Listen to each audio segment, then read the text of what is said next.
Hello बच्चों, एक और नया क्वेश्चन लेके आए हैं लाइन्स एंड प्लेन्स चैप्टर से। ठीक है, 2 मार्क्स के लिए पूछा गया question. If a line r bar is equal to i cap minus 2 j cap plus 3 k cap plus lambda 2 i cap plus j cap plus 2 k cap is parallel to the plane. इस plane से क्या है, parallel है। ठीक है, plane है आपका are bar 3 I cap minus 2 j cap plus P के कैप। ठीक है, चलो मैं क्वेश्चन पढ़ लिया मैंने। ठीक है, देखो इस क्वेश्चन को सॉल्व कर लेना। ठीक है, हमें पी की वैल्यू निकालनी है। किसकी? पी की।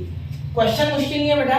ठीक है, हमें अगर इक्वेशन ऑफ लाइन आता है, ठीक है, तो इस केस में आपके लिए बहुत आसान है। देखो ये जो इक्वेशन दिया गया है इसका मीनिंग हो रहा है कि ये जो है ये ए बार है और ये बी बार है। ठीक है, क्या आप समझ रहे हो? ठीक है सर, बिल्कुल ठीक है। चलो, तो इसका मीनिंग क्या हो रहा है कि बी बार इससे पैरेलल होगा। ठीक है, ये जो भी इक्वेशन ऑफ लाइन है, ठीक है, उससे पैरेलल होगा। जब हम लाइन बनाते थे, आपको याद होगा, तो एक बी बार ऐसे होता था और लाइन कुछ आपकी यहाँ सपोज इस पॉइंट से निकल रही है। ठीक है, तो ऐसे आप निकालते थे। ठीक है, तो बी बार एक लाइन होती थी जो पैरेलल होती थी, जिसका मीनिंग क्या हो रहा है कि मैं कह सकता हूँ कि ये जो है ये, ठीक है, इसे मैं एन बोल देता हूँ। Let a bar equal to i minus 2 j cap plus 3 k cap. अब वो बच्चा ये अच्छे से समझ रहा है जिसने थोड़ा बहुत बेसिक पढ़ा है। ठीक है, जानता होगा वो r bar is equal to a cap, तो a bar plus lambda b bar. ठीक है, ये आपको इक्वेशन पता होगा ना, r bar is equal to a bar plus lambda b bar. ये फॉर्मूला अगर पता है तो इन दैट केस आप जानते हो। और ये कैसे आया है ये भी मैंने ऑलरेडी एक्सप्लेन कर रखा है। ठीक है, समझ रहे हो यहाँ तक? ठीक है, अब देखिए यहाँ पे बी बार क्या हो गया बेटा, 2 i cap plus j cap plus 2 k cap. ठीक है, क्लियर। अब यहाँ ये आप बोल दो सपोज एन बार। ठीक है, 3 आई cap minus 2 j cap plus P के कैप। ठीक है बच्चा, अब आगे देखिए, अब हम क्या लिख सकते हैं। अब देखो मैं जो लिखने जा रहा हूँ शायद वो आपको समझे ना समझे, तो मैं उसको एक्सप्लेन करूंगा, पहले देख लो सिर्फ। ठीक है, मैं लिख रहा हूँ b bar dot n cap बोल सकता हूँ, इसे मैं एन कैप बोल सकता हूँ। ठीक है, कोई दिक्कत नहीं है क्योंकि एक्चुअली एन कैप है। देखिए मैंने एन बार लेके इज इक्वल टू 0। ठीक है, ऐसा क्यों लिखा मैंने? देखो बच्चा, ये जो इक्वेशन है ना, ये प्लेन का इक्वेशन है actually. R bar dot n cap is equal to d, जिसे हम नॉर्मल फॉर्म कहते हैं। क्या कहते हैं?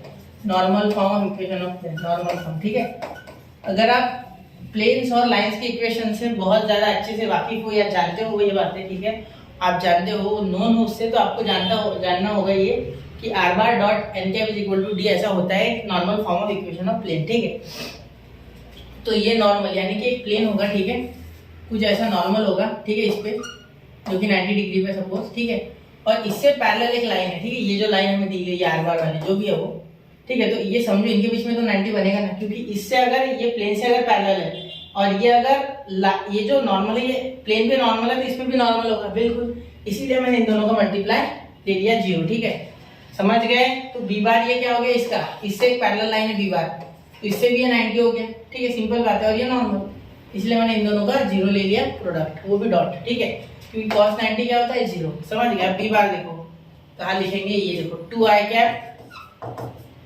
Plus j cap plus 2 k cap. ठीक है, और ये हो गया 3 आई कैप प्लस 2 जे कैप, 3 आई cap minus 2 j cap plus P के कैप प्लस पी के कैप। ठीक है, चलिए यहाँ तक क्लियर हो गई बात। ठीक है, अब आगे देखिए। अब अगर आप ध्यान से देखोगे तो 2 3 जा 6 आई कैप, मतलब 6 से लिखेंगे सिर्फ। ठीक है, आई कैप 0 जे, आपको पता होगा डॉट प्रोडक्ट में सिर्फ आई जे के की मल्टीप्लाई करते हैं, क्योंकि अदरवाइज प्रोडक्ट 0 हो जाएगा।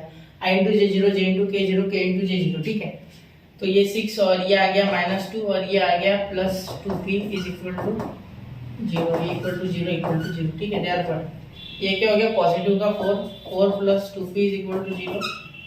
देयरफॉर ये आ गया आपका उधर जाके -4 यानी 2p इज इक्वल टू -4।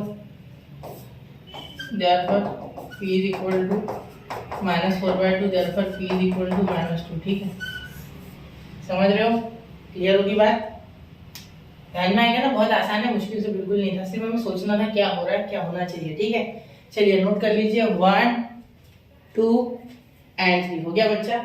तो देखो कैसा है, बहुत से बच्चे मुझसे पूछते हैं कि ये कर ले क्या सर, 3 साल के पेपर कर ले क्या? वैसा कुछ नहीं होता है बेटा।